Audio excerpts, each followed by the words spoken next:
ఎంతో రుచిగా ఘాటుగా గుమగుమలాడే ఉప్మా పెసరట్టు.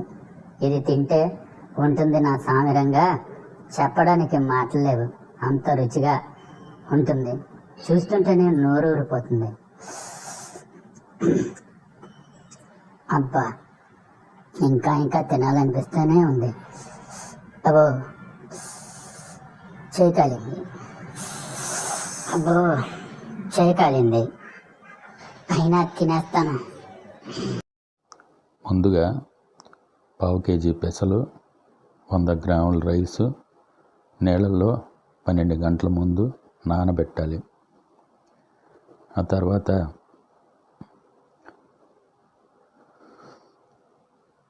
2 ఉల్లిపాయలు, 1 టమాటో, 3 పచ్చిమిరపకాయలు, కొత్తిమీర కొంత,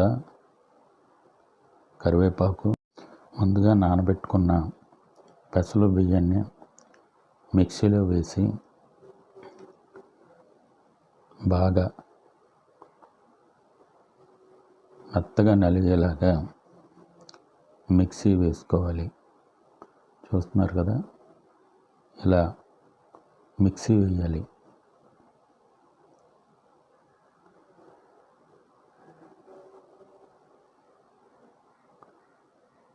బాగా మిక్సీ అవుతుంది. చూస్తున్నారు కదా,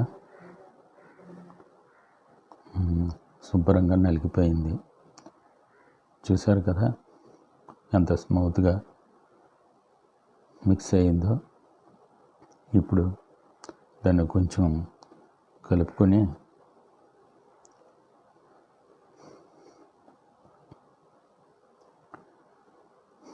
పక్కన పెట్టాలి. ముందుగా తీసుకున్న పచ్చిమిరపకాయలు చిన్న చిన్న ముక్కలుగా కట్ చేసి బాగా చిన్నగా కట్ చేసుకుంటే ఇప్పుడు ఈ కట్ చేసుకున్న ముక్కలు ఉప్మాలోకి అన్నమాట. చూస్తున్నారు కదా ఎంత చిన్న చిన్న ముక్కలుగా కట్ చేస్తున్నాను.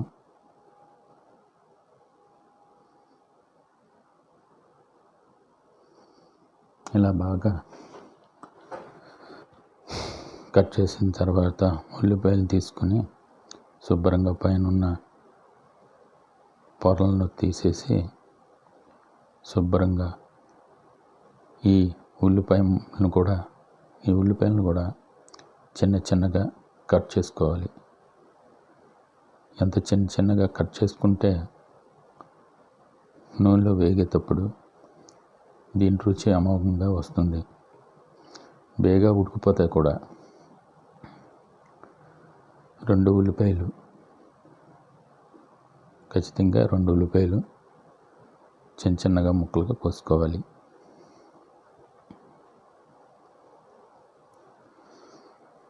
ఎందుకంటే ఉల్లిపాయలే ఏ వంటకైనా రుచి తీసుకొస్తుంది. తర్వాత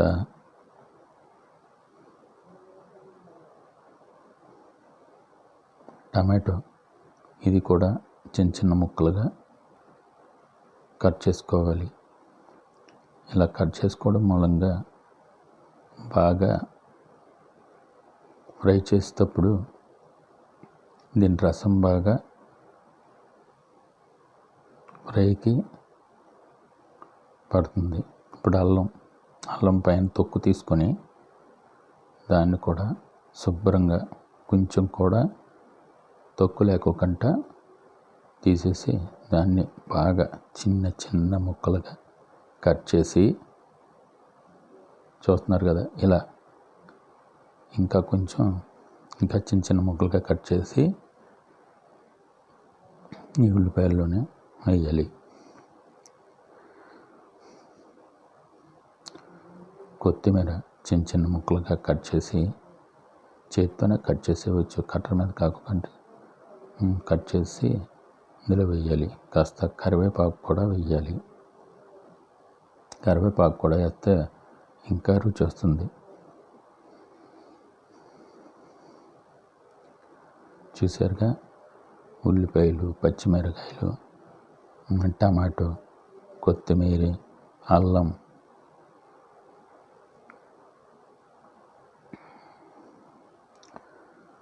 ఇప్పుడు ఒక ప్లేట్లో బొంబాయి రవ్వ ఒక పావు కేజీ తీసుకొని, చూశారు కదా శుభ్రంగా ఉన్న బొంబాయి రవ్వ, అది స్టవ్ వెలిగించి దాని మీద పాత్ర పెట్టి కాస్త వేడైన తర్వాత ఆ పాత్రలో ఈ బొంబాయి రవ్వ అంటే ఉప్మా రవ్వ వేసి వేడి చేయాలి.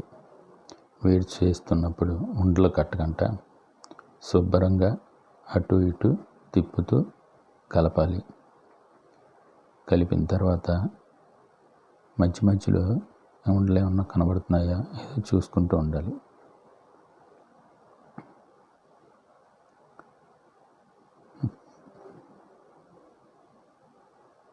బాగానే ఉంది, ఉండలు లేకుండానే కలుస్తుంది. ఇలా బాగా వేగేదాకా వేపి తర్వాత 10 నిమిషాల తర్వాత తీసి ప్లేట్లో వేసుకోవాలి. బొంబాయి రవ్వ బాగా వేగింది. వెంబటే ఆ పాత్ర స్టవ్ మీద పెట్టి నూనె పోయాలి. తాలింపులు కాస్త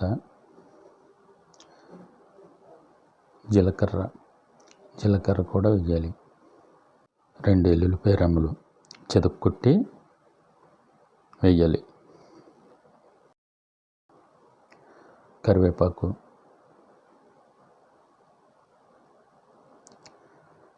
ఎండుమిరపకాయలు 2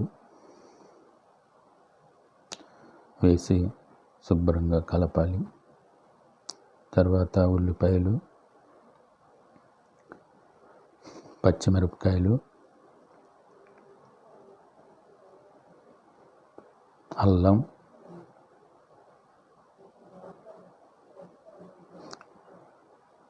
వేసిన తర్వాత శుభ్రంగా ఒక 5 నిమిషాల పాటు స్టవ్ లో ఫ్లేమ్లో పెట్టి కలపాలి.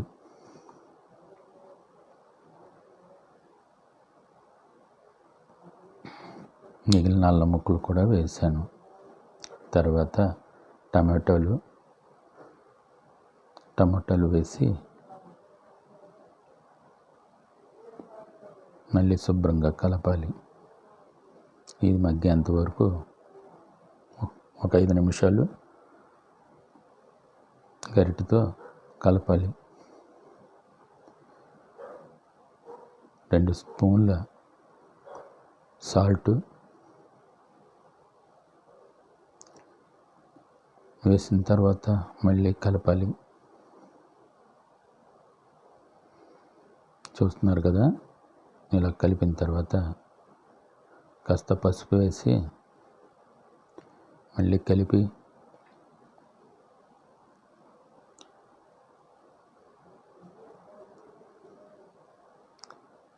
బాగానే కలిసిపోతుంది. తర్వాత 2 లోటాలు చూస్తున్నారు కదా, 2 లోటాలు వాటర్ పోసి మళ్ళీ కాస్త గరిటెతో కలిపి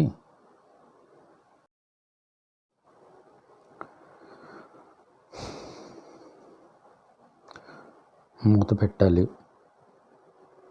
ఒక 10 నిమిషాల తర్వాత మూత తీసి కొత్తిమీర వేసి మళ్ళీ కలపాలి. కలిపిన తర్వాత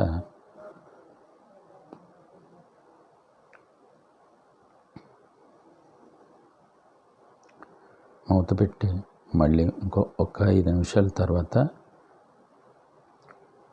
మూత తీసి చూస్తే చూసారా ఎంత బాగా ఎసరు మరిగిపోయిందో. ఇది దేనికంటే ఉప్మాలోకి అన్నమాట.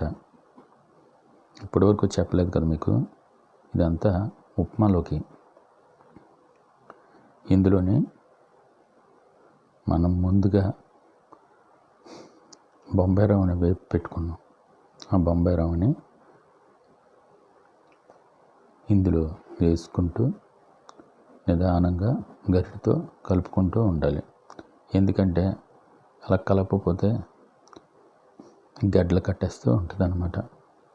చూస్తున్నారు కదా, ఇలాగ శుభ్రంగా చిన్న చిన్న గడ్డలు కూడా లేకోకుండా శుభ్రంగా ఈ నీటిలో కలిసిపోవాలన్నమాట. కొత్త ఉడుకుతుంది. చూస్తుంటేనే చాలా రుచిగా వచ్చేలా ఉంది. అది ఇదంతా ఇలా కలిపిన తర్వాత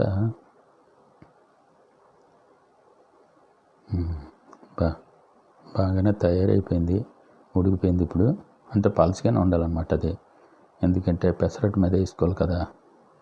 అది గుమగుమలాడిపోతుంది వాసన. ఇది పెసరట్టు వేసిన తర్వాత దాని మీద వేసుకొని తింటే నా సామరంగా ఎలా ఉంటుందంటే ఆ నోటికి ఆ రుచి ఎలా ఉన్నది చెప్పడం చాలా కష్టం. ఇప్పుడే తినేయాలనిపిస్తుంది. చూసారు కదా, ఉప్మా రెడీ అయిపోయింది. ఇప్పుడు మళ్ళీ స్టవ్ వెలిగించి పెనం పెట్టి వేడైన తర్వాత దాంట్లో కాస్త నూనె పోసి 2 చెంచాలు అయితే సరిపోతుంది అనమాట. నేను 2 చెంచాలు వేయలేదు, మామూలుగా దాంతో పోసాను. 2 చెంచాలు అయితే సరిపోతుంది. ఆ పెసరు పిండిలోనే సాల్ట్ కలపలేదు కదా, 1 టీ స్పూను సాల్ట్ కలిపాను. ఇప్పుడు ఆ కలిపిన గిన్నెలోంచి 2 గరిటెలు తీసి పెనం మీద వేసాను. వేగుతుంది కదా, నూనె ఓ పక్క వచ్చింది, అది చుట్టూ చిల్లగా అటు ఇటు తిప్పాను. అయినా రౌండ్గా రావాలి కదా, అందుకనే మళ్ళీ గరిటెతో సరి చేస్తున్నాను అనమాట. అందంగా రావాలి కదా. దానిపైన 1 టీ స్పూన్ జీలకర్ర వేయాలి. వేసిన తర్వాత మూత పెట్టాలి. మూత పెట్టి ఒక 2-3 నిమిషాల తర్వాత మళ్ళీ మూత తీసి చూడాలి. పెసరట్టు ఉడికిపోయింది. దాని మీద ముందుగా చేసుకున్న ఉప్మాని 1 గరిటెడు వేసి ఆ అట్టు చుట్టూ, ఈ పెసరట్టు చుట్టూ ఇలా అదిమి తర్వాత కొత్తిమీర కాస్త వేసి 2 నిమిషాల తర్వాత అట్ల కాడతో ఇలా మడత పెట్టి ఇలా తీసేయటమే. ఇంకా రెడీ అయిపోయిందనమాట ఉప్మా పెసరట్టు. చూస్తున్నారు కదా ఎంత బాగా వేగిందో. చాలా టేస్టీగా ఉంటుందండి, చాలా బాగుంటుంది. ఇంకా మనం తిన్నామంటే ఇంకా మళ్ళీ తినాలనిపిస్తుంది. చూసారా ఎంత బాగా కలర్ఫుల్గా కనబడుతుందో. ఇదే విధంగా మీరు తయారు చేయండి. ఎంతో రుచిగా ఉప్మా పెసరట్టు రెడీ.